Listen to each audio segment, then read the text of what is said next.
Égérie de Martin Scorsese, Leonardo DiCaprio est actuellement, sur grand écran, dans le film Killer of the Flower Moon.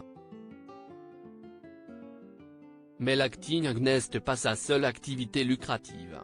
Il est à l'affiche du nouveau film de Martin Scorsese le 18 octobre 2023. Héros du long-métrage Killer of the Flower Moon, qui a été présenté lors du Festival international du film de Cannes en mai dernier, Leonardo DiCaprio est comédien. Mais pas que. Il vient d'investir un sacré pactole dans un business florissant en participant à la levée de fonds de 2 millions de francs suisses réalisée par Id Genève, une jeune entreprise suisse née en 2020.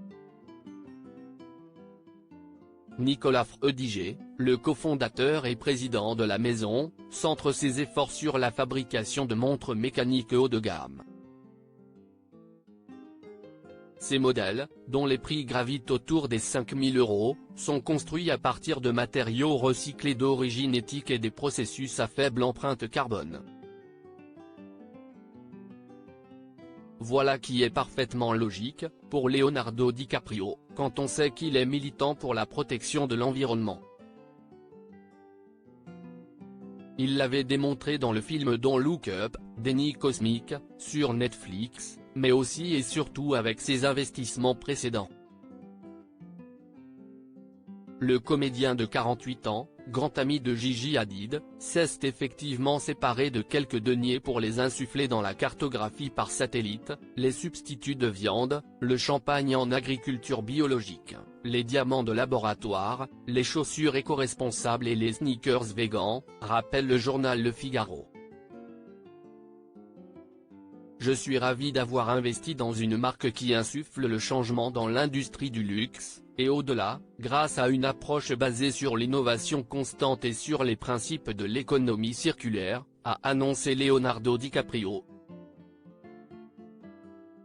Mais que sera le rôle du comédien, dans les faits, au sein de l'organisation dite Genève?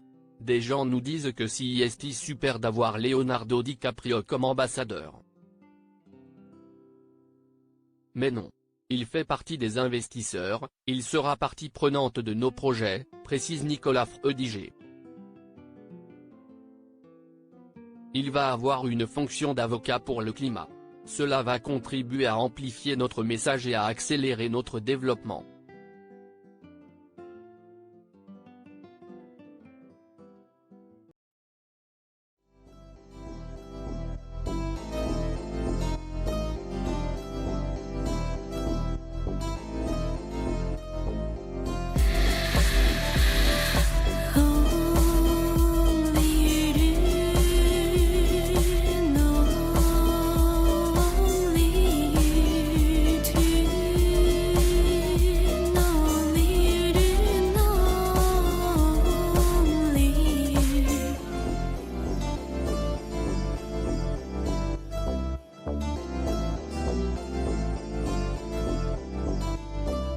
To